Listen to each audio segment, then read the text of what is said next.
Bismillahirrahmanirrahim. Cek. Ibu-ibu sekalian, Allahumma ftah lana qulubana walhimna rushdana wahdina ila siratikal mustaqim. Saya buka dengan salam. Assalamualaikum warahmatullahi wabarakatuh.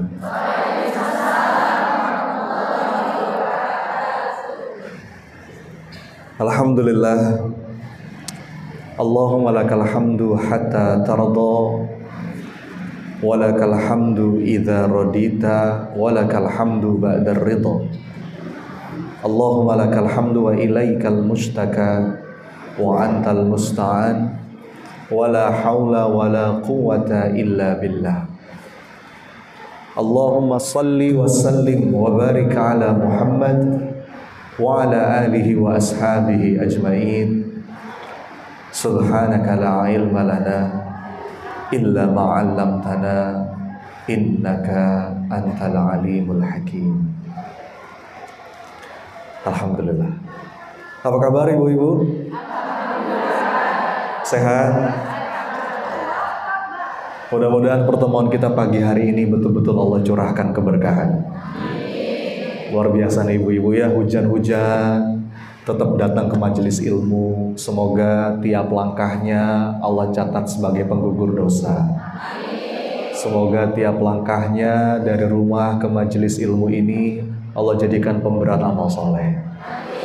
Karena ini betul-betul Bu, ini betul-betul lapis-lapis keberkahan. Ada keberkahan majelis ilmu, ada keberkahan hujan ya. Kita semua tahu hujan itu adalah saat Allah curahkan rahmat, betul Bu? Dan hujan itu saat doa kita mustajab, kita duduk bareng di majelis ilmu, ini juga momentum mustajab. Maka mudah-mudahan malaikat menaungi kita ya dan mengamin doa-doa kita nanti. Amin.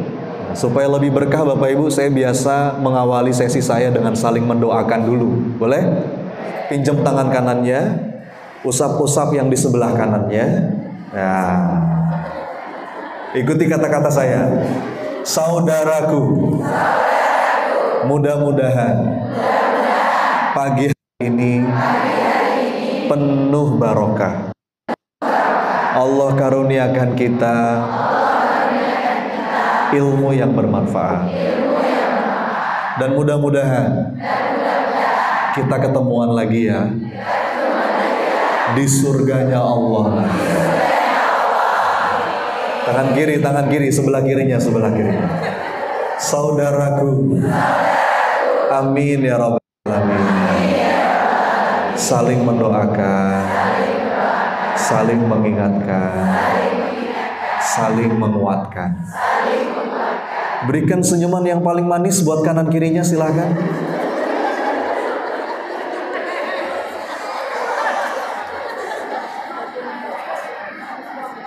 Jadi selain datang niat ke majelis ilmu, niatkan juga silaturahim ya. Pulang dari sini tukeran nomor WA-nya Bu sama kanan kirinya ya. Jadi saudara baru, jadi keluarga baru. Alhamdulillah bunda-bunda solehah sekalian. Jadi sebuah kebahagiaan buat saya bisa hadir di Pekanbaru pagi hari ini. Dari kemarin sebetulnya, ini ada beberapa rangkaian acara ya. Kemarin pagi itu diundang sama PTPN ya, PTPN 5 di Jalan Rambutan. Qadarullah memang kakak saya di PTPN, jadi ini ngundangnya lewat jalur kakak Bu ya. Sebetulnya biasanya kalau awal Ramadan itu saya biasanya istirahat ya. Biasanya menjelang Ramadan saya persiapan sama keluarga, nggak kemana-mana, nggak keluar kota. Tapi karena yang ngundang kakak saya nggak bisa nolak akhirnya. Kalau kata guru saya, kalau yang ngundang itu keluarga, orang tua, ya saudara, itu jawabannya harus iya ya. Karena kalau enggak itu nanti bisa menghilangkan berkahnya. Jadi diundang sama PTPN, tapi dimanfaatkan waktu. Kemarin sore ada agenda di Batika, dan alhamdulillah pagi hari ini bisa ketemu ibu-ibu sekalian. Sebelum nanti sore saya kembali ke Jakarta. Meskipun saya lihat ada wajah-wajah yang tidak asing, ini teman-teman dari PPA Pekanbaru, ya. Ada teman-teman menti dari Lapang Dada, Masya Allah, Bunda Gustiana dan kawan-kawan. Ya, mudah-mudahan Allah catat pertemuan kita menjadi pertemuan yang penuh dengan rahmat. Amin. Sekaligus kita berbahagia, bunda-bunda sekalian, menyambut bulan Ramadan. Ya, 1-2 hari lagi insya Allah, besok lusa kita sampai, dan semoga Allah panjangkan umur kita. Bulan yang memang sudah semestinya kita sambut dengan penuh kebahagiaan. Kenapa? Karena ini menjadi bulan pemurnian kita dari salah dan dosa. Ya. Kita berkumpul di sini dengan niat berbahagia menyambut Ramadan. Dan ini kita selaraskan dengan topik kita pagi hari ini. Apa yang mau kita bahas, Bu? Apa judulnya? Berdamai dengan hati. Ini penting nggak untuk kita bahas? Kenapa penting? Apa pentingnya? Kenapa kita perlu berdamai dengan hati?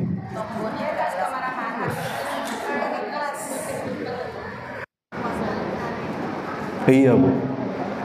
Jadi satu kata kuncinya, hasil akhir ya, atau output saat kita mampu berdamai dengan hati, itu adalah lapang dada. Coba diulang, ibu-ibu. Sekali lagi. Saat kita mampu berdamai dengan hati, itu ada banyak sekali efek samping yang kita rasa. Pikiran tenang, hati tentram, dada lapang, dan itu yang akan mengundang banyak karunia itu datang. Jadi Bu, saya ingin mengawali dengan satu pola kehidupan yang ini semestinya jadi pegangan kita dalam hidup. Pola kehidupan ini Allah isyaratkan lewat doanya Nabi Musa alaihi salam. Ibu-ibu kenal Nabi Musa? Kenal di mana, Bu? Tahu ya? Nabi Musa itu nabi yang paling banyak Allah sebutkan dalam Quran. Nabi Musa itu salah satu nabi yang masalahnya paling berat, Bapak Ibu. Setiap kita punya masalah, betul kan? Memang hidup ini tempatnya masalah. Kelihatan dari depan ya, wajah-wajah banyak masalah. Hidup ini memang fitrahnya adalah tempatnya ujian, tempatnya masalah. Bahkan kata salah seorang ulama, la tastaghrib wuqu'al akbar. Jangan kamu heran kalau dalam hidup ini kamu menemui banyak kesulitan. Kenapa? Karena itulah fitrahnya kehidupan. Jadi jangan heran, Bu. Memang itulah fitrahnya kehidupan. Bahkan kata Allah dalam surat Al-Baqarah ayat 214, am hasibtum an tadkhulul jannah. Apakah kamu mengira kamu akan masuk surga begitu saja? Walamma ya'tikum mathalul ladzina khalau min qablikum. Padahal kamu belum diuji. Padahal kamu belum merasakan apa yang dirasakan oleh orang-orang sebelum kamu. Massathumul ba'sa wad-dharra wazulzilu. Tahu zulzilu Bapak Ibu? Zilzal, zalzalah apa artinya? Guncangan, turbulence. Kalau bahasa pesawatnya tuh turbulence. Jadi ibu-ibu sekalian, kita pasti dalam hidup itu akan ngalamin yang namanya guncangan, betul? Beberapa dari wajahnya wajah terguncang aja. Itu sebuah keniscayaan, Bunda. Nggak bisa kita hindari. Ya, setiap kita tuh pasti punya judulnya masing-masing. Mungkin beda-beda temanya. Sebagian di antara kita ada yang diguncang dengan masalah ekonomi mungkin. Ya, saya banyak teman pengusaha curhat sama saya, Mas, saya baru ketipu sekian miliar. Mas, semenjak COVID saya masih berjuang. Tidak seperti dulu, Mas. Sekarang saya berat. Ya, karirnya. Beberapa di antara kita mungkin diuji babnya itu bab finansial. Sebagian yang lain mungkin secara ekonomi baik-baik saja, tapi judulnya beda. Betul, Bu? Ada yang mungkin judulnya masalah rumah tangga, ada yang sama suaminya, ada yang dikasih sakit sama Allah. Jadi yang pasti bunda sekalian, kita tuh punya judulnya masing-masing. Kenapa sih saya ngomong kayak gini? Karena beberapa orang itu kalau lagi punya masalah, seringkali suka merasa menjadi si paling menderita gitu loh. Bener gak? Kayaknya gak ada yang lebih berat dari saya. Enggak bu. Terus kita ngomong, enak ya mas jadi dia, coba saya kayak dia. Bu, dia yang Anda tunjuk itu juga sama lagi struggle dengan masalahnya. Mungkin judulnya beda. Rumput tetangga memang lebih hijau. Tapi jangan lupa, kemarin ada tuh tulisan di Instagram, bagus bu, tulisannya begini, jangan cuma lihat rumput tetangga yang lebih hijau, tapi cek juga tagihan listriknya gitu. Bunda-bunda sekalian, ini fitrahnya kehidupan. Saya mau mulai dari sini dulu. Oke? Walaupun ada pepatah yang mengatakan badai pasti berlalu. Betul nggak kalimat itu? Itu kalimatnya nggak salah, tapi belum lengkap. Betul, badai itu pasti berlalu. Tapi selama kita masih hidup di dunia, begitu satu badai berlalu, nanti ada pengalaman kan?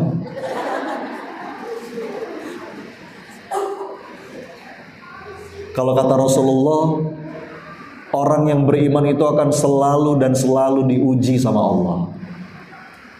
Sampai kapan? Jawabannya indah sekali. Hatta yalqallaha wa laisa alaihi dzambun. Sampai seorang hamba itu kembali kepada Allah nggak bawa dosa sedikit pun. Masya Allah. Jadi bu, kalau kita punya sudut pandang seperti ini saja, kita lebih lapang melihat keadaan. Ini persoalan giliran aja bu. Wa tilkal ayyamu nudawiluha bainan nas. Hari-hari itu Allah pergilirkan di antara manusia. Nggak mungkin bu kita di atas terus, ada kalanya kita jatuh terperosok ke bawah, betul? Nggak mungkin kita sehat terus, ada kalanya kita sakit, ya bu? Nggak mungkin kita lapang terus, ada kalanya mungkin kita merasa sempit. Wa tilkal ayyamu nudawiluha bainan nas. Ini pergiliran episode. Dan orang-orang beriman itu selalu bisa menyikapi setiap pergiliran episode kehidupan itu dengan tepat. Jadi ujian itu dua sisi bu. Wa nabluukum bisyarri wal khairi fitnah. Yang enak atau enggak enak itu dua-duanya ujian. Maka orang-orang yang lapang adalah mereka yang bisa mensikapi setiap ujian itu dengan sikap yang tepat. Ya. Bahkan kata para ulama, seringkali ujian yang sesuai dengan nafsu kita itu lebih berat. Karena jarang kita sadari. Maka kita mulai dari sini. Badai itu pasti ada. Hidup itu bukan tentang nungguin badai berlalu. Ada sebuah kalimat bu dalam bahasa Inggris, kalimatnya begini. Life is not about waiting the storm to pass. Coba diulang bu. Hidup itu bukan tentang nungguin badai berlalu. But life is about how to dance in the middle of the storm. Tapi hidup itu adalah tentang bagaimana kita bisa enjoy, menikmati, berdamai, berlapang dada meskipun di tengah badai. Ya. Dan sudah semestinya kalau kita ngaku kita seorang mukmin, orang beriman itu adalah orang yang paling bahagia dalam hidupnya. Saya serius bu, serius saya. Orang beriman itu mestinya orang yang paling bahagia dalam hidupnya. Dia itu melihat setiap keadaan dengan pandangan iman. Semuanya indah. Ya. Dan kalau kita ngomongin masalah hidup, setiap kita itu masalahnya berlevel-level, bertingkat-tingkat, betul ya? Masalah kita bu, ujiannya kita sama ujiannya para ulama beda nggak? Beda. Bu, ujiannya kita sama ujiannya saudara-saudara kita di Gaza, di Palestina, cengeng kita tuh ya, nggak tahu syukur kita tuh, Bu. Kalau kita lihat ya, sudah hampir berapa bulan ini saudara-saudara kita di sana. Kita lakukan apa yang kita bisa. Donasi. Jangan sampai lupakan Palestina dalam doa kita. Boykot. Gak apa-apa. Walaupun ada yang bilang gak ngaruh, gak apa-apa. Bukan urusan ngaruh, gak ngaruh. Tapi kita menunjukkan kepada Allah, ya Allah, hamba melakukan sesuatu. Beda, Bu. Karena memang Allah tahu levelnya di situ. Ujiannya kita, Bu, dengan ujiannya para nabi beda kan? Nanti, Bu, di kalangan para nabi itu pun ada tingkatan-tingkatan. Ada nabi yang Allah khususkan namanya ulul azmi minar rusul. Ada berapa? Ada 5. Siapa aja? Nabi Nuh alaihissalam, Nabi Ibrahim alaihissalam, Nabi Musa alaihissalam, terus Nabi Isa alaihissalam, yang terakhir Rasulullah Muhammad sallallahu alaihi wasallam. Ini nabi yang khusus memang. Ujian-ujian hidupnya luar biasa, goncangan-goncangannya. Dan yang menarik Bapak Ibu, di antara 5 nabi ini, yang paling banyak Allah sebutkan dalam Quran itu Nabi Musa alaihissalam. Ini poin saya. Ada doa dari Nabi Musa yang ini menjadi dasar bahasan kita pagi hari ini. Anda perhatikan doanya. Dalam keadaan yang begitu berat, apa yang pertama kali diminta sama Nabi Musa? Kita semua hafal doanya. Yang mana, Bu, doanya? Rabbi shrahli sadri. Kita potong dulu di situ. Apa yang pertama diminta? Ya Allah, ya Rabbi, lapangkan dadaku. Baru setelah itu, wa yassirli amri. Apa artinya? Mudahkan urusanku. Lihat, Bu, urutannya. Perhatikan, ini penting. Ini pola kehidupan. Jadi, ibu-ibu sekalian, pola hidup itu lapang dada dulu, baru urusan jadi mudah. Gak dibalik. Saya ulang sekali lagi ya. Gak dibalik. Kenapa sih perlu saya tegaskan? Karena saya tahu ibu-ibu, banyak di antara kita tuh pola pikirnya suka terbalik. Berpikir terbalik tuh gimana? Nanti Ustadz, kalau urusan saya udah mudah, kalau utang saya udah lunas, kalau sakit saya udah sembuh, kalau masalah saya udah beres, kalau yang ini udah tercapai, baru habis itu lapang dada saya. Terbalik. Yang benar gimana? Lapang dada dulu, baru semoga dengan itu Allah akan mudahkan urusanmu. Bahkan ujungnya apa? Wahlul 'uqdatam min lisani yafqahu qawli. Jadi ini penting nih. Kenapa kita perlu membahas berdamai dengan hati?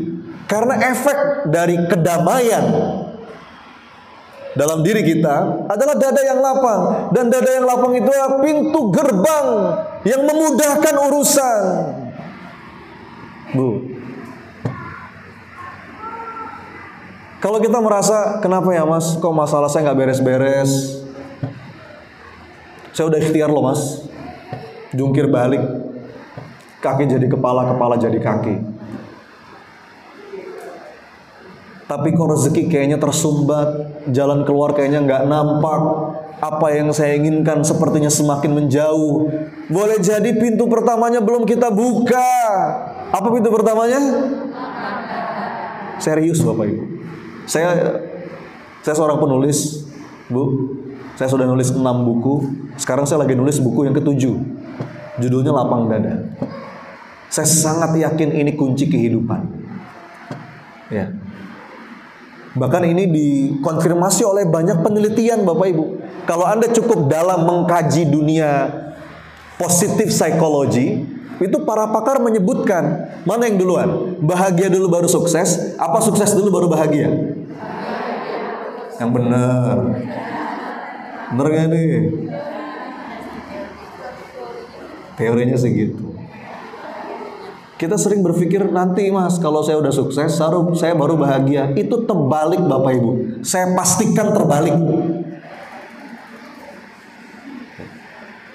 Ya. Karena para pakar itu sepakat happiness first. Justru saat Anda tuh, apalagi kita ngaku kita orang beriman ya, ngejalanin hidup tuh dengan happy, lapang, tenang, itu akan memudahkan kita meraih apa yang kita inginkan. Makin sempit dada Anda, makin rumit urusan. Serius saya.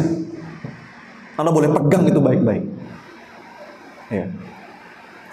Dan kita kan sering dengar, pernah nggak Bu, nasihat klasik dari orang tua kita zaman dulu, mungkin dari kakek nenek kita, ada nasihat begini, nah yang lapang ya hatinya supaya rezeki kamu lapang. Pernah dengar Bu?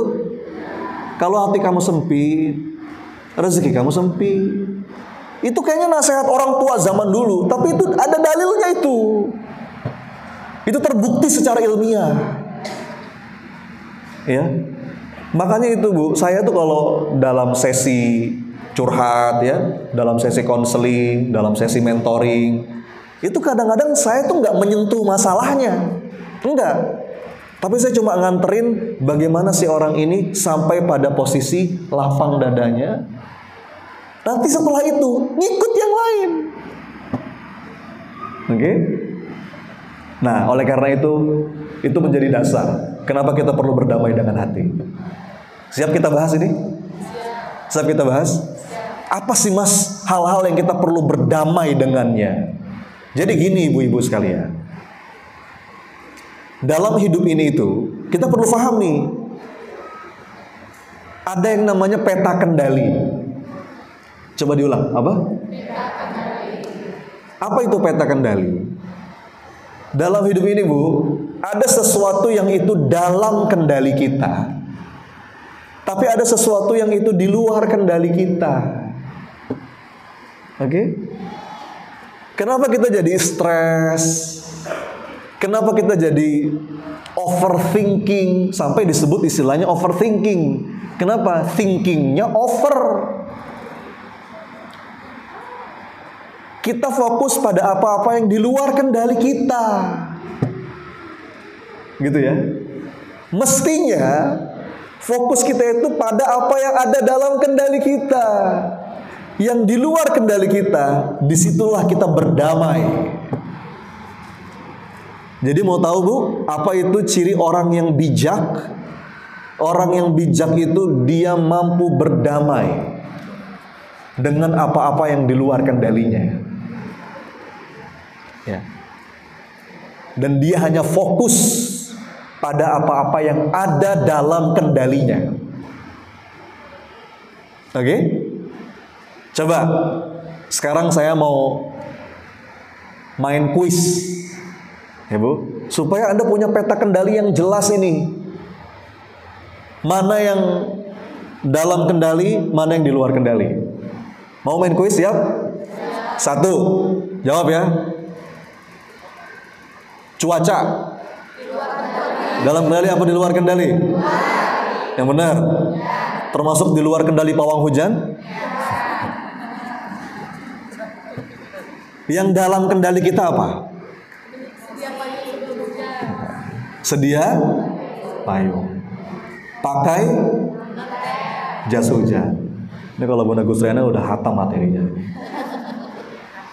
Itu yang dalam kendali kita. Yang dalam kendali kita apa? Memperkirakan. Makanya Bu, judul acara TV itu apa? Perakiraan. Ada nggak yang judulnya kepastian cuaca hari ini? Nggak ada. Tuh, begitu peta Anda jelas, Anda lebih enak nanti, Anda mudah berdamai. Tapi sekarang bisa loh mas, dengan teknologi kita memindahkan hujan. Oke, sampai level tertentu kita bisa melakukan sesuatu. Tapi pada akhirnya kita akan paham bahwa itu di luar kendali kita. Ya. Ini bentar, ini penting nih supaya Anda berdamai tadi.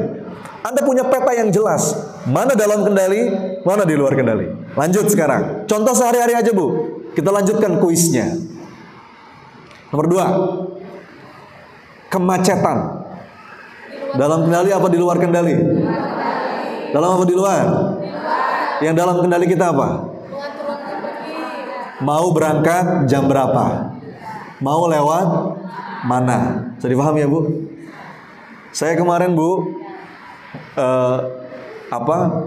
dari Bukit Tinggi. Dari Bukit Tinggi, saya mau pulang ke Jakarta lewat Bandara Padang. Ya, panitianya ngomong, Ustadz, sebetulnya Bukit Tinggi Padang tuh dekat. Kalau lancar tuh paling 1 jam kurang lebih udah sampai sebenarnya. Tapi nanti Ustadz ngelewatin pasar sayur, namanya Koto Baru. Itu kalau sudah macet Ustadz, waduh, bisa 2 jam. Terus di Lembah Anai itu lagi ada perbaikan jalan. Itu bisa macet tuh sejam di situ. Jadi supaya aman berangkat jam segini. Nah, bisa dipahami Bu? Itu pasar sayur dalam kendali apa di luar kendali? Anda bisa ngatur pasar sayur. Perbaikan jalan itu dalam kendali apa di luar kendali? Yang dalam kendali kita apa? Berangkat jam berapa? Makanya kalau di Jakarta Bu, alasan macet tuh nggak laku. Kamu kenapa telat? Macet Pak. Udah tahu emang macet. Atur dong waktunya. Bisa dipahami ya Bu? Bisa dipahami ya? Lanjut. Nah ini penting nih. Nomor 3. Ingat poin saya. Berdamai dengan hati itu, Anda paham betul mana sesuatu yang di luar kendali dan kita berdamai dengannya. Kalaupun kita mau fokus saja pada apa yang bisa kita kendalikan. Nomor 3 nih ya. Tolong jawab. Sikap orang, pandangan orang, apa kata orang, itu dalam kendali apa di luar kendali? Jawab yang tegas, dalam apa di luar? Yang benar. Yakin? Tapi berapa banyak di antara kita yang stres gara-gara ini?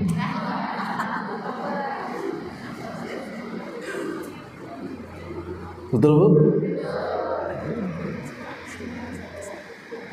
Bu, orang mau ngomong apa tentang kita, itu biarin aja. Dan tahu nggak, ada kabar bahagianya. Nah ini, saya mau ngasih tahu kabar bahagianya supaya Anda bisa berdamai. Apa kabar bahagianya? Sesuatu yang di luar kendali kita itu nggak ada hisapnya buat kita. Coba, ini kabar bahagia bukan? Orang mau ngomong apa Bu, mau mandang kita kayak gimana, itu tuh nggak ada hisapnya buat kita. Ngapain kita pusing?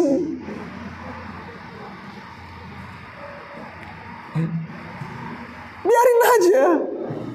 Itu di luar kendali kita. Maka di antara sebab kita itu merasa sempit dada saat kita meletakkan kebahagiaan kita di mulut orang lain.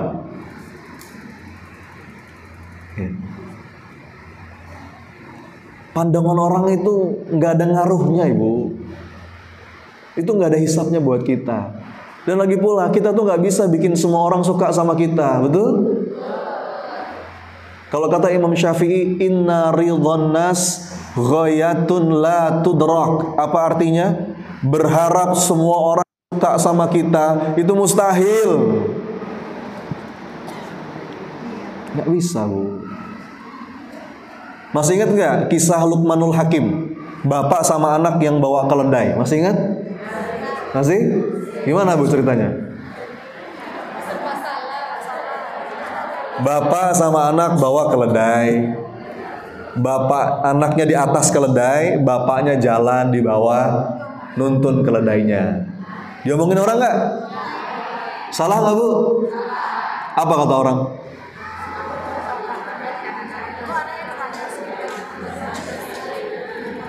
Tuh lihat tuh anak zaman sekarang gitu tuh, nggak punya adab, nggak punya etika sama orang tua. Enak-enakan dia duduk di atas, bapaknya suruh jalan. Durhaka tuh anak kayak gitu tuh.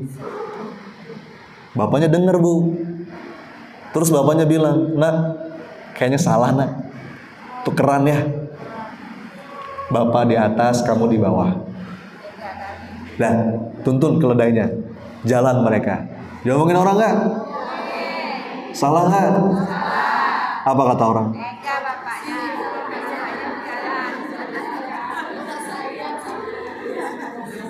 Kok ada yang bapak tega gitu sama anak? Heran saya. Orang tua macam apa kayak gitu? Bapaknya enak di atas, anaknya capek suruh jalan kaki. Bapak yang tega gitu. Bapaknya denger, nak kayaknya salah nak, sini kamu naik nak. Naik mereka berdua. Bapaknya di atas, anaknya di atas. Jalan keledainya. Diomongin orang nggak? Salah nggak? Apa kata orang? Itu lihat tuh, contoh bapak sama anak yang nggak punya pri kebinatangan gitu tuh. Keledai kecil dinaikin berdua, zolim tahu nggak? Tega sama binatang, ih. Bapaknya dengar, nak salah nak kayaknya. Kita turun yuk, turun dua-duanya bu. Dua-duanya turun, dituntun keledainya, jalan. Diomongin orang nggak? Salah nggak? Apa kata orang?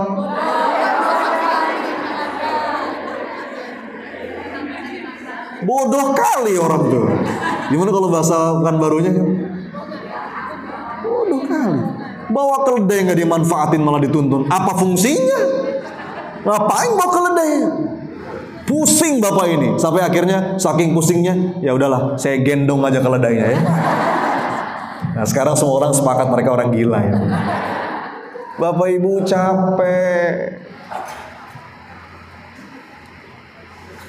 Berdamai, biarin aja.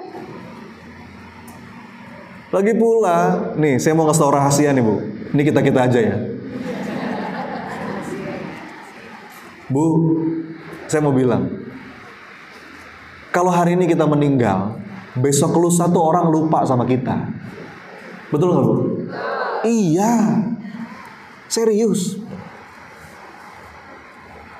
Kalau kata salah seorang ulama, jika engkau tahu betapa cepatnya manusia melupakanmu setelah engkau wafat, maka engkau tidak akan sudi mencari perhatian siapapun. Bu, hari ini kita meninggal, besok lusa orang lupa sama kita. Ada mungkin yang masih ingat anak, pasangan, nggak lama lah itu, setahun 2 tahun. Habis itu mereka sibuk lagi dengan dunianya. Terus ngapain kita jungkir balik cari perhatian orang? Nggak ngefek. Nih bu, besok lusa saya meninggal, Anda lupa sama saya. Terus ngapain saya datang ke sini cuman kepengen dapat penghargaan, pujian, rugi saya. Saya datang ke sini mudah-mudahan niatnya tulus karena Allah. Saya pengen dicatat sama Allah jadi amal soleh. Bukan karena ibu-ibu. Mau yang datang banyak, mau yang datang sedikit, itu bukan urusan saya. Ya. Jadi enak-enak aja bu. Tugas kita hanya caper sama Allah. Ya. Kita paham betul mana yang di luar kendali, mana yang dalam kendali. Maka latihannya gimana nih mas supaya kita bisa berdamai? Latihan ikhlas namanya. Latihan apa? Coba diulang. Latihan apa? Ikhlas itu apa sih? Ketika sudah tidak ada harapan lagi di hati kita kecuali hanya berharap kepada Allah.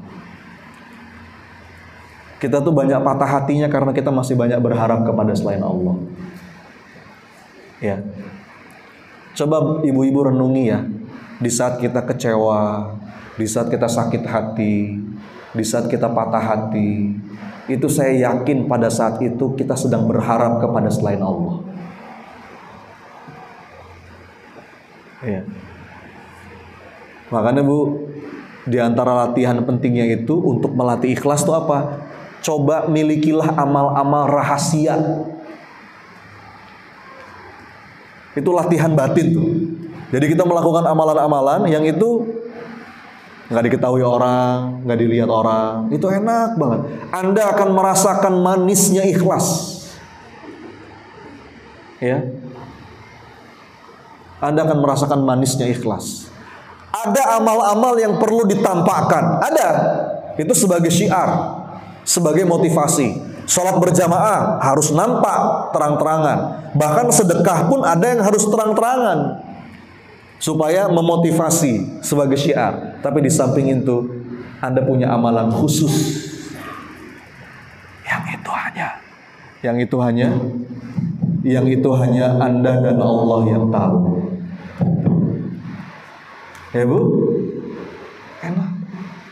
Masalahnya sekarang kita kan hidup di zaman media sosial, yang semuanya serba ditampakkan, semuanya serba diposting.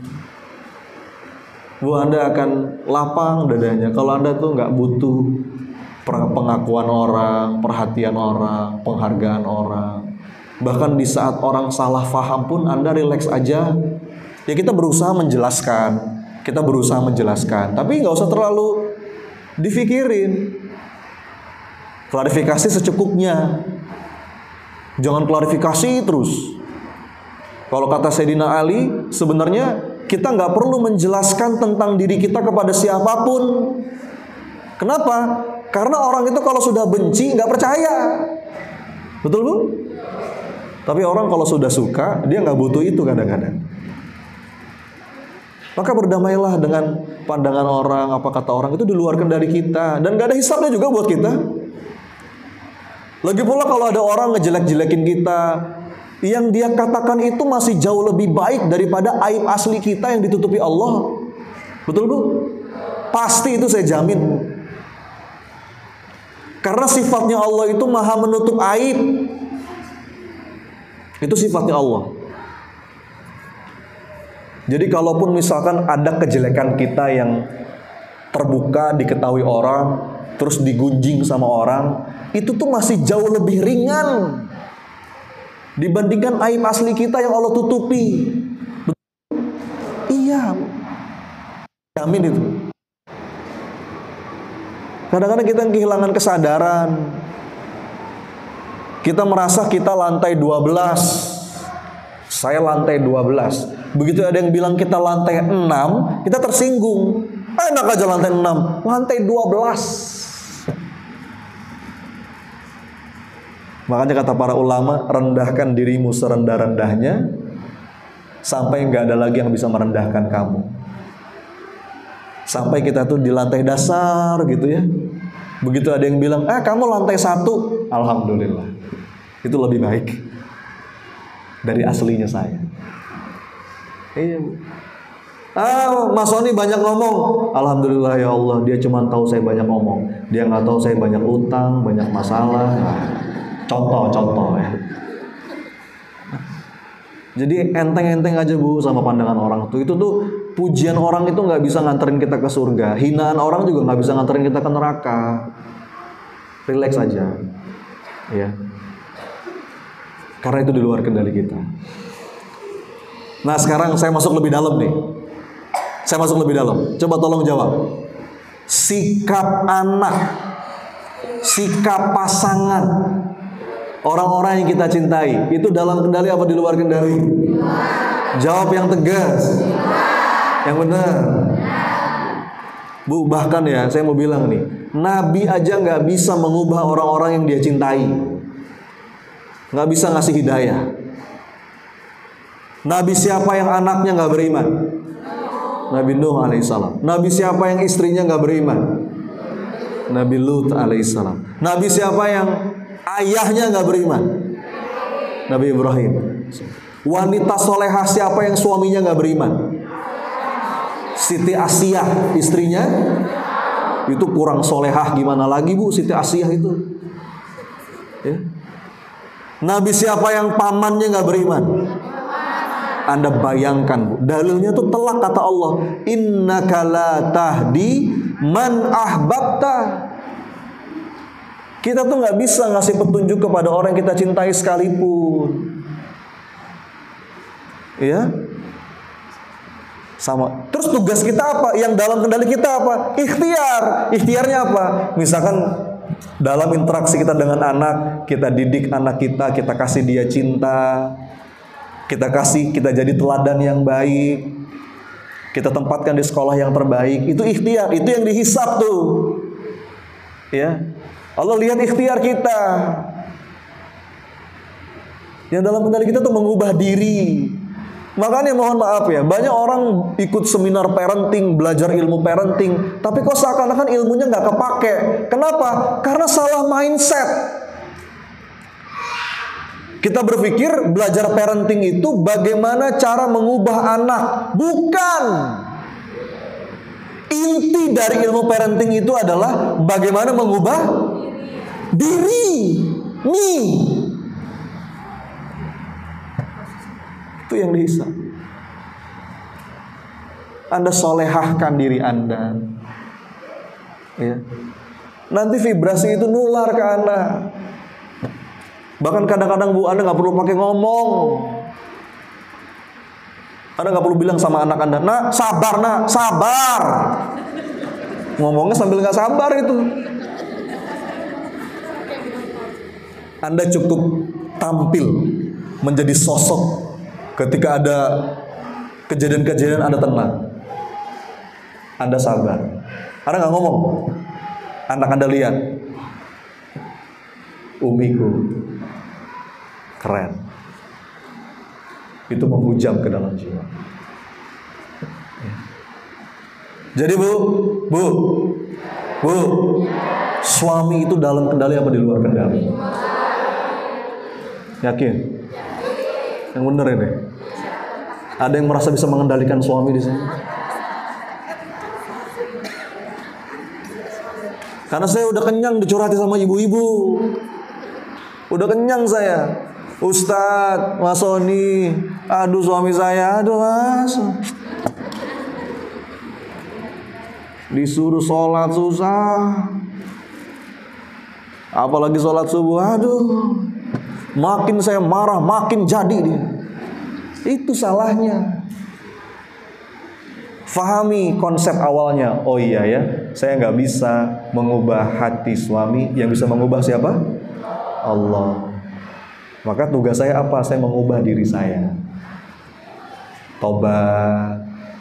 Jadilah sosok yang soleha, kasih pelayanan terbaik. Itulah dakwah. Nanti suatu hari sikap kita, kata-kata kita itu menghujam ke hati suami. Gak perlu banyak ngomong kadang-kadang Bu. Nabi aja gak bisa Bu. Nih ceramah seperti ini, saya gak bisa mengubah hati Anda. Tugas saya ikhtiar. Yang dalam kendali saya apa? Saya sampaikan materinya, mudah-mudahan niat saya ikhlas. Saya sampaikan pelan-pelan, mudah-mudahan bisa difahami. Panitia saya minta tolong sound system yang bagus. Itu ikhtiar namanya. Jangan sampai bikin kajian sound system jelek. Sempurnakan ikhtiarnya. Tempatnya yang nyaman ya. Jangan sampai kepanasan. Udah. Ikhtiar sudah dilakukan. Materi disampaikan, tempatnya nyaman, sound system bagus. Saya pelan-pelan. Perkara nanti Bapak Ibu dapat sesuatu itu udah Allah yang kasih Bu. Itulah dakwah. Menyampaikan. Mungkin nggak ada 2 orang ikut sebuah majelis. 2 orang nih duduknya bersebelahan lagi, dengerin materi yang sama. Materinya sama, orang bersebelahan, ustadznya sama. Tapi setelah pengajian dampak pada 2 orang itu berbeda. Mungkin nggak? Mungkin. Yang satu habis ikut pengajian, masya Allah ya, dia dapat hidayah, dia tercerahkan, pulang dia berubah. Tapi sebelahnya biasa aja. Mungkin begitu? Kenapa bisa begitu?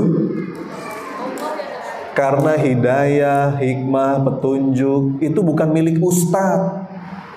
Itu punya siapa?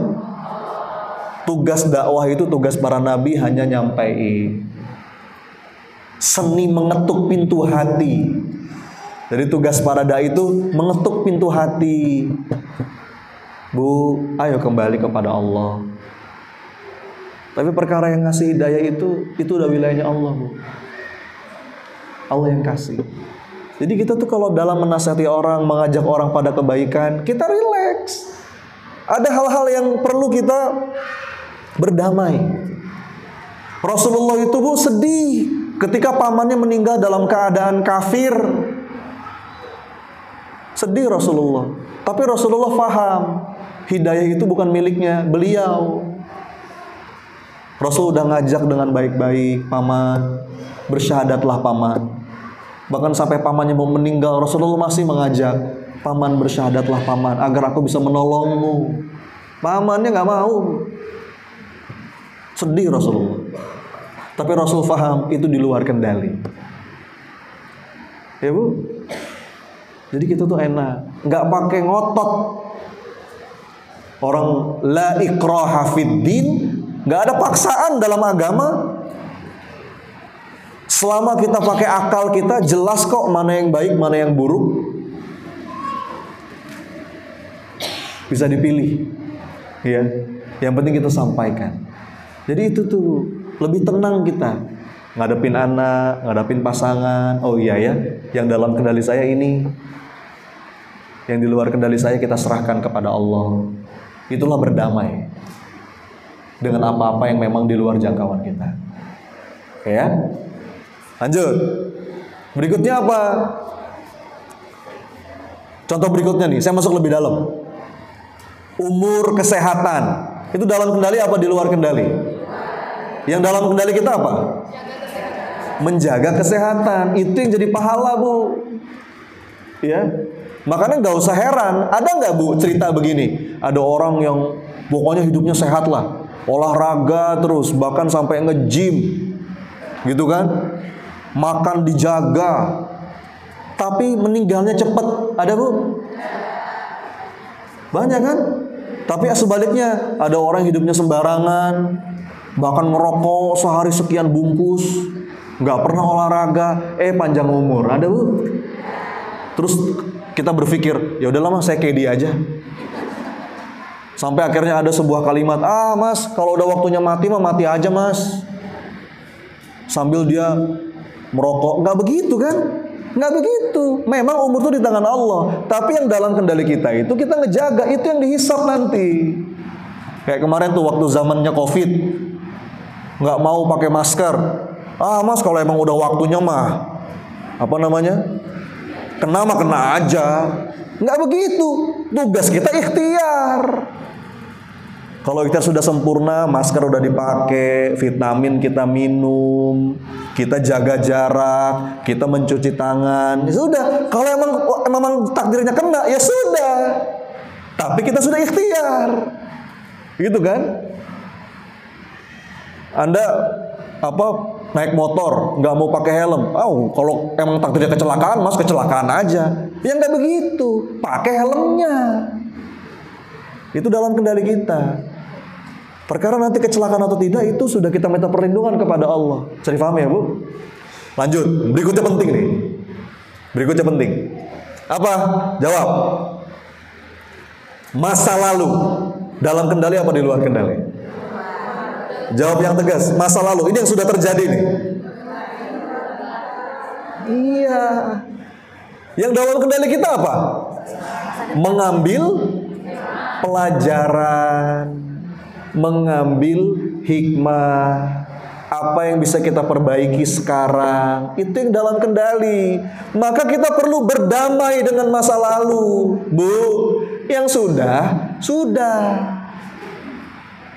Jangan disedihkan terus, jangan diratapi terus. Yang sudah terjadi, itu sudah terjadi. Itu di luar kendali kita. Yang dalam kendali kita apa? Oke, pelajaran apa yang bisa saya ambil? Apa hikmahnya? Makanya hati-hati nih, Bu. Perhatikan ya, ini penting. Ada dua kata yang akan membuat kita menderita. Mau tahu? Mau tahu nggak? Kalau nggak mau tahu nggak apa-apa, Bu. Saya sudah sampai di sini, terima kasih. Ada dua kata yang akan membuat kita menderita. Mau tahu? Dua kata itu adalah seandainya saja. Coba diulang ibu-ibu. Sekali lagi. Kalau Anda masih sering ngomong dua kata itu, saya pastikan hidup Anda penuh penderitaan. Apa? Seandainya. Itu kalimat meratapi yang sudah lewat. Itu nggak boleh, kata Rasulullah. Itu bahkan bisa menjadi pintu masuknya setan. Sambil bengong gitu ya, malam-malam di tempat tidur. Duh, seandainya saja suamiku bukan yang itu.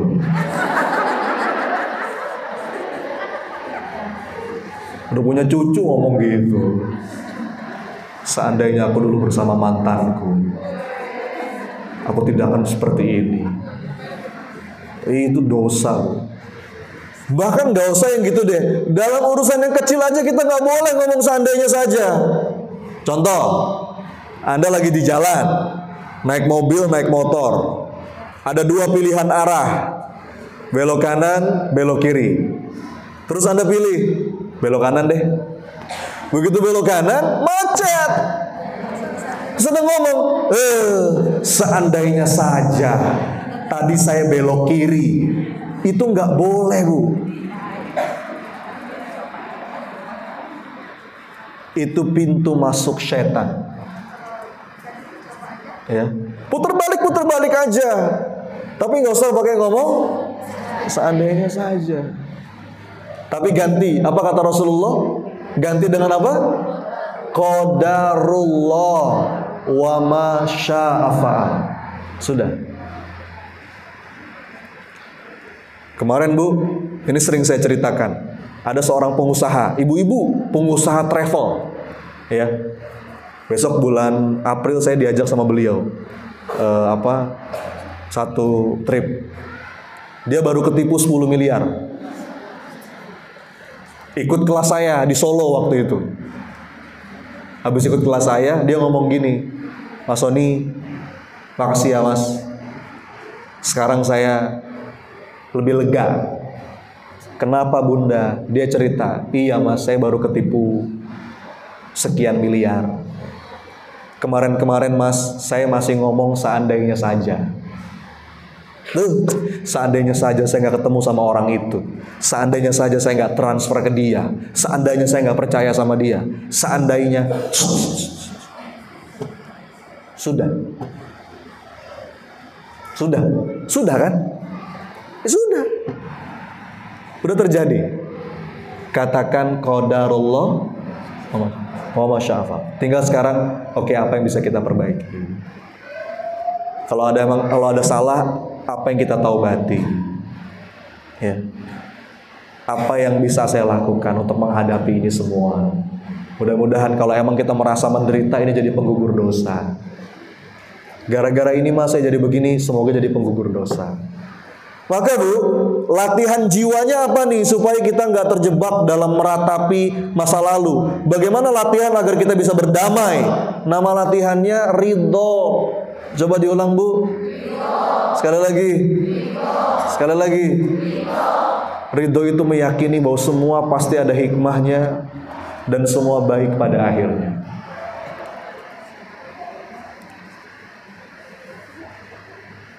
Bahkan ayah bunda yang dirahmati Allah, ibadah hati yang ridho itu bobotnya di sisi Allah bisa lebih berat dibandingkan sholat malam.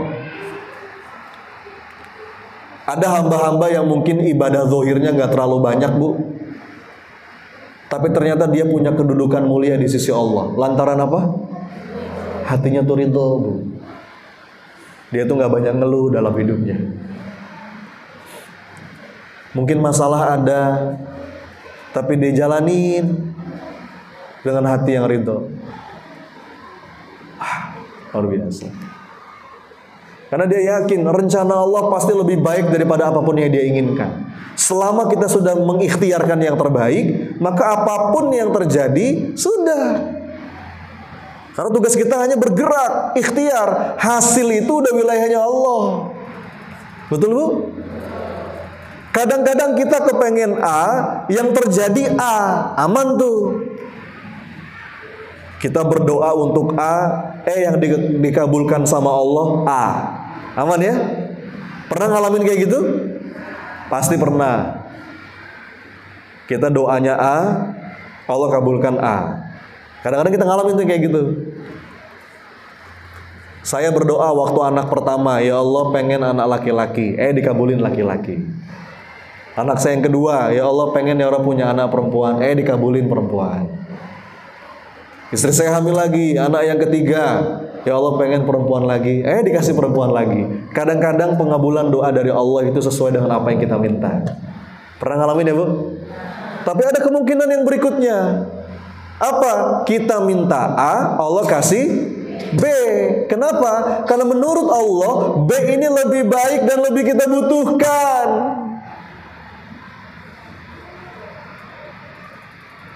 Masalahnya kadang-kadang mata kita ke A terus. Ya Allah, aku pengennya A. Pokoknya A. Kamu yang lain. Gayanya pakai istiqoroh. Istiqorohnya, ya Allah, kalau dia baik jodohkan kami ya Allah. Tapi kalau dia nggak baik, perbaiki dia ya Allah. Itu bukan istiqoroh namanya Bu. Itu maksa. Itu dia sudah kena virus. Nama virusnya harusitis. Apa nama virusnya? Padahal Bu, dalilnya itu telah Allah sampaikan dalam Quran. Wa asa an takrahu syai'an wa huwa khairul lakum wa asa an tuhibbu syai'an wa huwa syarrul lakum. Boleh jadi kamu itu nggak seneng sama sesuatu, padahal itu baik. Boleh jadi kamu seneng sama sesuatu, tapi itu nggak baik, kata Allah. Wallahu ya'lamu wa antum la ta'lamun. Allah yang tahu, kamu nggak tahu. Jadi jangan sok.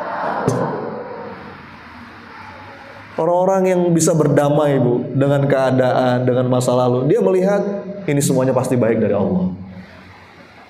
Tidak harus sesuai dengan apa yang saya inginkan, tapi skenario Allah itu pasti yang terbaik. Pasti yang terbaik. Enak Bu. Apapun yang terjadi ya Allah, asalkan dengan ini Engkau ridho kepadaku, maka aku pun ridho ya Allah.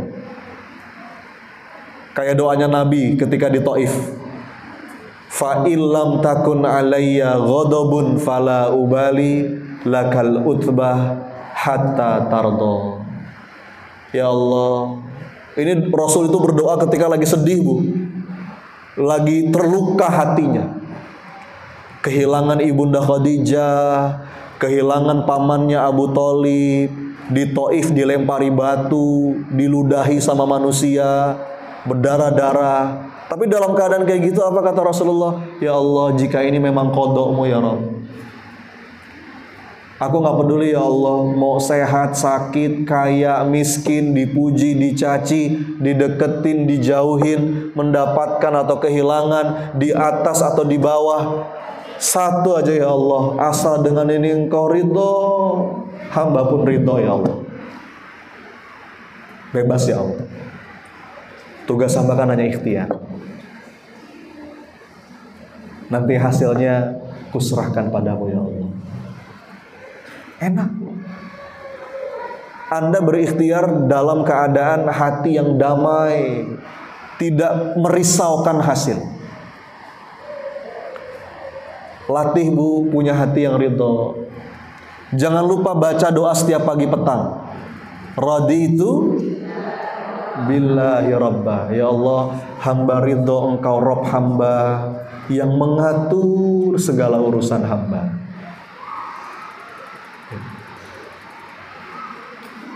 Masa lalu, berdamai dengan masa lalu. Berikutnya sekarang, masa depan. Masa depan dalam kendali apa di luar kendali? Luar kendali. Yang dalam kendali kita apa? Mempersiapkan. Jadi merencanakan itu harus wajib. Tawakal itu bukan berarti nggak berencana, bukan. Tawakal itu kita berencana yang terbaik, tapi kita bisa berdamai dengan masa depan, bahwa pada akhirnya masa depan itu dalam genggaman Allah. Ya Bu, jadi nggak terlalu banyak cemas, mencemaskan masa depan. Oh nanti gimana ya, nanti gini ya, nanti gitu nggak ya, anak-anak, rezeki, oh nanti suami saya begini, nanti udahlah. Apa-apa yang di luar kendali kita itu kita serahkan, kita titip kepada Allah. Jadi Bu, ya, di antara makna tawakal Allah itu adalah menitipkan apa-apa yang memang di luar jangkauan kita kepada Allah. Kalau kata salah seorang ulama namanya Syekh Ibnu Athaillah As-Sakandari, penulis kitab Al-Hikam, beliau mengatakan, arih nafsaka minat tadbir fama qama bihi ghairuka anka la takum bihi li nafsik. Ya. Jadi Bunda, kalau masa lalu di luar kendali, kita berdamai dengan masa lalu. Masa depan juga di luar kendali, kita berdamai dengan masa depan. Terus yang dalam kendali kita apa?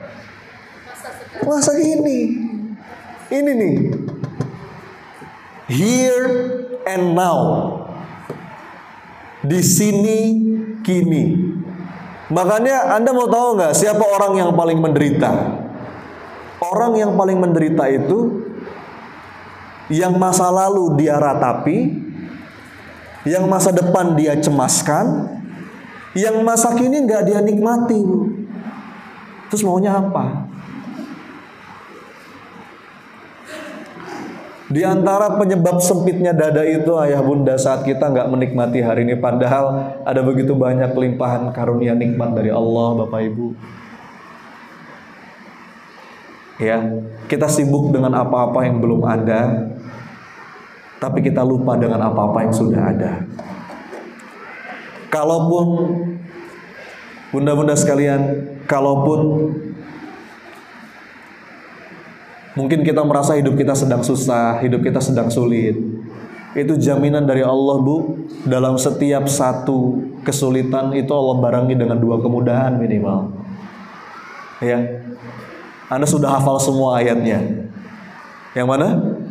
Fa inna ma'al usri yusra. Terus inna ma'al usri yusra.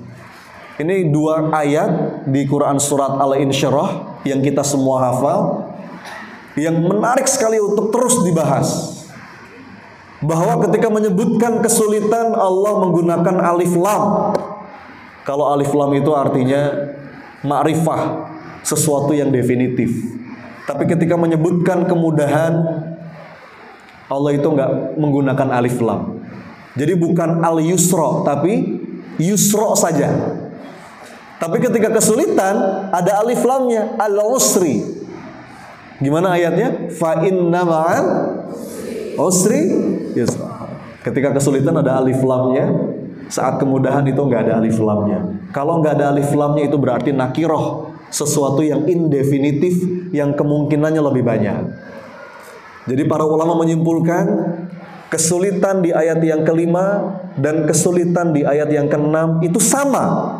Barangnya sama, tapi kemudahan di ayat yang kelima dan kemudahan di ayat yang keenam itu nggak sama. Jadi Bu, ini kaidah kehidupan. Saya jamin bunda-bunda sekalian, kalau Anda ngerasa, Mas, aduh Mas, hidup saya lagi susah Mas, saya lagi punya banyak kesulitan. Oke, apa aja kesulitannya? A, B, C, D. Ada 50 kesulitan Anda rasa. Saya jamin ibu-ibu bersamaan dengan itu berarti minimal ada berapa kemudahan? Minimal 100 kemudahan tuh. Tapi kadang-kadang kita nggak lihat kemudahan itu. Kenapa kita nggak lihat? Karena kita kehilangan fokus. Mata kita ketutup. Ya. Saya punya cerita. Ada seorang murid yang dia itu bertanya kepada gurunya, "Guru, ajari aku makna bahagia, Guru. Guru, ajari aku makna kebahagiaan." Apa kata gurunya? "Kamu betul mau belajar tentang kebahagiaan?" "Iya, Guru." "Baik, kalau begitu saya kasih tugas. Tugasnya apa? Kamu siapkan segelas air penuh." Nah, seperti ini nih. Nih, Bu. Kemudian tugas kamu adalah bawa segelas air ini masuk ke dalam hutan yang di sana, kata gurunya. Jadi ternyata di dekat situ ada hutan kecil. Kamu bawa segelas air ini masuk ke dalam hutan, kamu susuri hutan itu sampai ke ujungnya, sampai kamu keluar lagi. Nanti saya, kata gurunya, nunggu kamu di ujung hutan itu. Ya. Tapi ada syaratnya. Syaratnya apa? Air yang kamu bawa tidak boleh tumpah, walaupun setetes, nggak boleh. Pokoknya kalau tumpah setetes, kamu harus balik lagi, isi lagi. Gitu guru tugasnya. "Baik, Guru, akan saya lakukan," kata muridnya. Kemudian dia siapin, Bu, segelas air, dan dia bawa masuk ke dalam hutan. Dia jalan pelan-pelan. Tadi syaratnya apa, Bu? Nggak boleh tumpah. Jadi gimana cara bawanya supaya nggak tumpah? Pelan-pelan, betul ya? Selangkah. Kira-kira matanya kemana matanya? Kemana, Bu, matanya? Jalan dia. Terus pelan-pelan sampai akhirnya dia berhasil, ya. Sampai akhirnya Sampai akhirnya dia berhasil tiba di ujung hutan dan gurunya sudah nunggu di sana. Begitu dia sampai, apa kata muridnya? "Guru, berhasil, Guru." "Lihat, Guru, nggak ada yang tumpah. Saya berhasil, Guru." Bagus.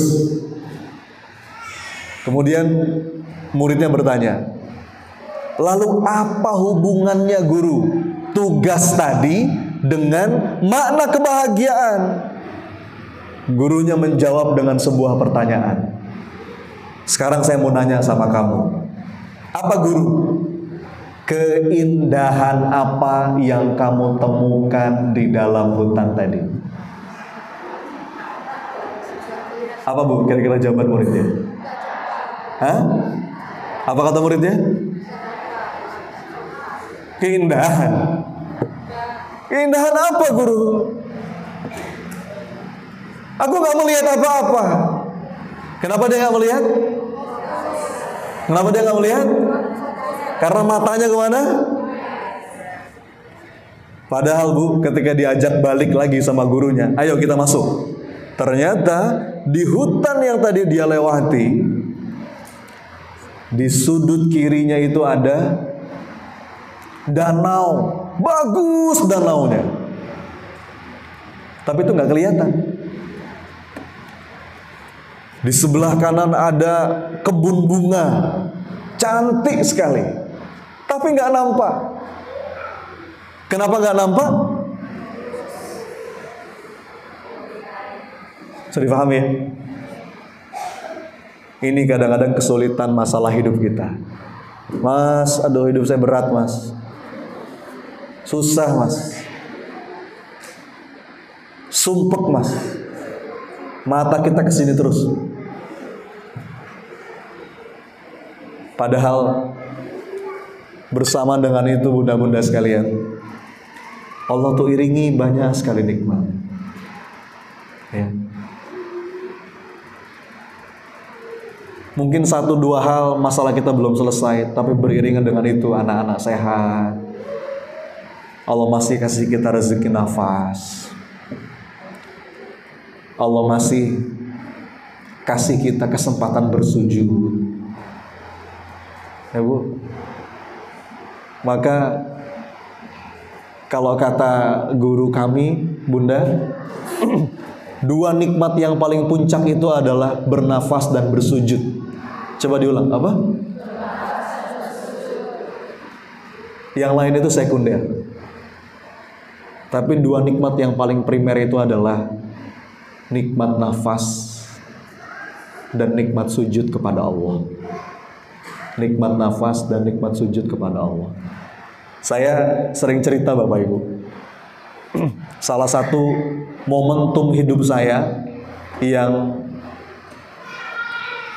tidak terlupakan itu adalah ketika saya dirawat di rumah sakit saat COVID. Jadi dulu itu saya pernah beberapa kali ya kena COVID. Cuma yang belakangan itu nggak terlalu parah. Hanya gejala flu saja. Saya pernah di Wisma Atlet. Saya pernah beberapa kali terpapar gitu ya. Tapi yang agak lumayan parah itu yang gelombang pertama. Saya termasuk yang awal-awal kena itu Bu. Demam 8 hari. Kemudian selama sebulan karantina mandiri. Setiap minggu itu di swab. Waktu itu saya masih ingat banget, swab masih mahal sekali. Itu sekali tusuk 1 juta. Dan hasilnya pun lama gitu ya, beberapa hari. Setiap pekan dikontrol, nggak ada perbaikan. Sampai akhirnya saya diminta untuk scan paru-paru. Kata dokter, Mas Sony, di scan ya paru-parunya. Begitu di scan Bapak Ibu, dilihat hasilnya, ternyata di paru-paru saya ada semacam bercak gitu, GGO, istilahnya itu GGO. Lalu dokter bilang, Mas, mohon maaf, sepertinya Mas Sony nggak bisa deh karantina mandiri. Mas Sony harus dibawa ke rumah sakit. Wah, itu nggak mungkin saya lupa tuh momentum itu. Dicek rumah sakit Jakarta penuh semua. Saya ke Persahabatan, ditolak. Karena mungkin ngelihat saya masih muda. Pergi ke sini, ke rumah sakit Pertamina Jaya waktu itu ngantri Bu. Waiting listnya nomor berapa gitu. Karena penuh. Sampai akhirnya saya dapat di Bekasi waktu itu. Rumah sakit Ananda di Bekasi. Itu Bu, momentum yang gak mungkin saya lupa. Karena saya merasa saat itu betul-betul dekat dengan yang namanya kematian. Saya masuk hari pertama, hari keduanya, kamar sebelah saya meninggal. Padahal kemarin masih ngobrol-ngobrol Bu. Hari ketiga, kamar sebelah lagi kritis. Dan itu bukan cuma orang-orang tua, orang-orang muda kayak saya juga banyak Bu. Itu ya Allah, itu buat saya spiritual journey. Nggak mungkin saya lupa. Coba saya mau nanya Bu, dalam keadaan seperti itu, kira-kira apa doa saya? Apa yang saya minta? Minta kaya? Mobil baru? Rumah? Jalan-jalan ke luar negeri? Apa Bu saya minta? Saya bersumpah Bu, demi Allah, pada saat itu yang lain murah. Murah. Kecuali satu. Apa? Saya doa begini, ya Allah, semoga ya Rabb, Engkau masih berikan hamba kesempatan bisa ngelihat anak-anak hamba lagi. Masih ada kesempatan buat menebus dosa. Masih ada kesempatan ya Allah untuk beramal soleh. Semoga ya Allah Engkau sehatkan hamba lagi. Demi Allah yang lain murah Bu. Makanya kalau buat saya Bu, ini udah second chance. Ini udah kesempatan yang kedua. Makanya insya Allah ya Bu, saya itu untuk bisa menemukan rasa syukur itu tuh nggak perlu kebanyakan syarat. Saya tuh kadang-kadang ngelihat anak-anak saya lagi main, itu bisa nangis saya. Ya. Itu udah kayak surga buat saya. Ya Allah, makasih Engkau masih berikan hamba kesempatan. Ya. Kadang-kadang kita tuh untuk bisa menemukan rasa syukur itu harus punya ini itu dulu, harus begini dan begitu. Enggak. Tiap pagi kita masih bisa menghirup nafas. Kalau kata Imam Al-Ghazali, Bu, kalau kamu masih belum sadar betapa hidup ini adalah nikmat, coba kamu main ke kuburan. Kamu tahu nggak apa yang paling diinginkan sama orang-orang yang sekarang sudah dikubur? Apa, Bu? Ya Allah, boleh nggak hidup lagi bentar aja untuk memperbaiki amal?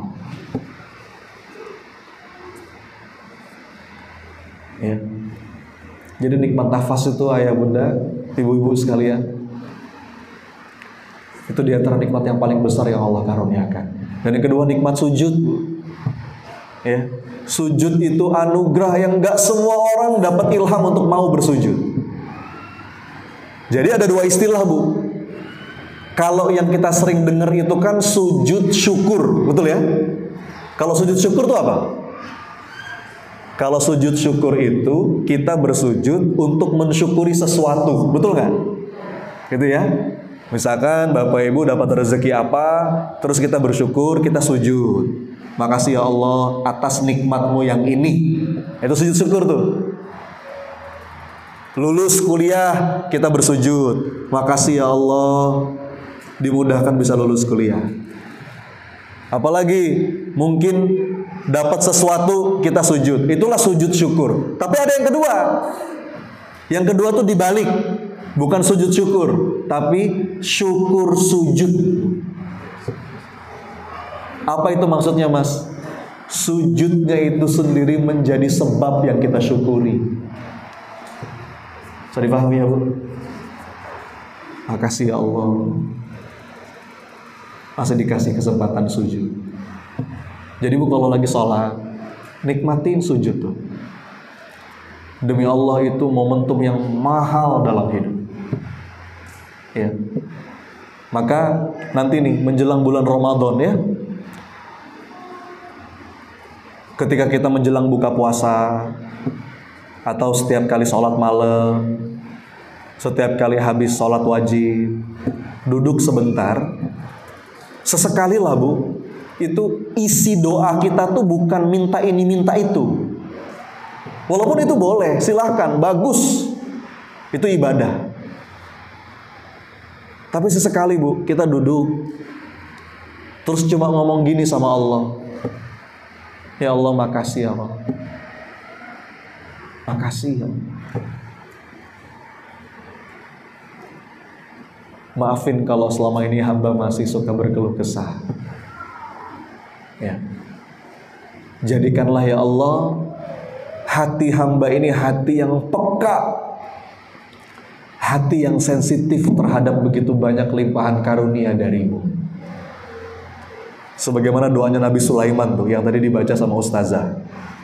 Rabbi auzi'ni an ashkura ni'mataka allati an'amta alayya wa ala walidayya wa an a'mala salihan taradahu wa adkhilni bi rahmatika fi ibadika shalihin.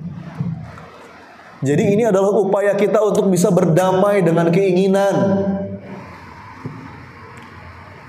Kadang-kadang yang bikin kita sempit itu adalah keinginan. Ya. Boleh nggak punya keinginan, Bu? Boleh. Tapi apa yang kita inginkan perlu diseimbangkan dengan apa yang kita nikmati. Jadi kalau ibu punya daftar, misalkan daftar keinginan, nggak apa-apa punya keinginan, boleh kok. Tulis, apa keinginan ibu? 1, pergi haji, pergi umroh, pengen ini, pengen itu. Terus boleh. Misalkan Anda tulis ada 50 poin. Nah, caranya gimana Mas? Supaya kita nggak sempit dada dengan keinginan itu, seimbangkan. Kalau Anda punya 50 hal-hal yang Anda inginkan, minimal Anda juga punya 50 hal-hal yang Anda nikmati. 1, makasih ya Allah makan enak tadi, ya masih engkau kasih rezeki, masih bisa lihat anak-anak hafalan Qurannya makin bagus, ya masih bisa dengar suara azan, minimal tuh berimbang. Yang membuat hidup kita ruwet karena kita didominasi oleh keinginan. Fokus hanya pada apa yang kita inginkan, tapi melupakan anugerah yang semestinya kita nikmati. Gitu ya Bu, itu namanya berdamai dengan keinginan. Diimbangi dengan ungkapan terima kasih, ungkapan syukur kepada Allah, Zat yang maha memberi nikmat. Yang terakhir Bu, berdamai dengan hati itu juga artinya adalah melepaskan hati kita dari dendam, amarah, ya, kebencian. Apalagi Bunda, ini momentum kita mau Ramadan ya. Hari ini maksimal besok kan? Ya, sebagian besok sudah mulai puasa, sebagian lagi mungkin hari Selasa. Justru yang paling afdol itu maaf-maafan itu kapan? Sebelum puasa nih. Sekarang alhamdulillah sudah jadi budaya. Ketika lebaran itu momentum kita untuk saling memaafkan. Itu bagus. Itu bagus. Tapi nggak kalah juga keutamaannya. Justru sebelum masuk Ramadan, kita hubungi orang-orang di sekitar kita untuk kemudian memohonkan maaf, minta ridho, ya, agar kita bisa ngejalanin bulan Ramadan besok betul-betul dengan dada yang lapang, ya, tidak menyimpan benda asing dalam kolbu kita. Bu, ini kita punya mata. Saya mau nanya, kalau di mata kita ada benda asing dikit aja, gimana rasanya? Gak nyaman kan? Sama, begitu pula kolbu.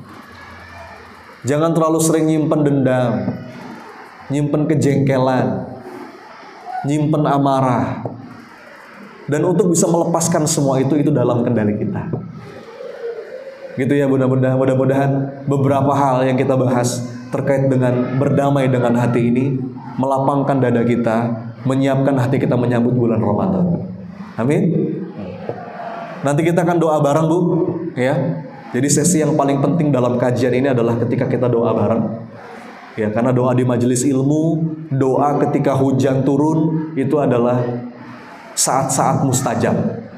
Tapi sebelum kita doa bareng, saya serahkan dulu kepada pembawa acara. Mungkin ada beberapa yang mau disampaikan. Silakan. Hatur nuhun. Assalamualaikum warahmatullahi wabarakatuh.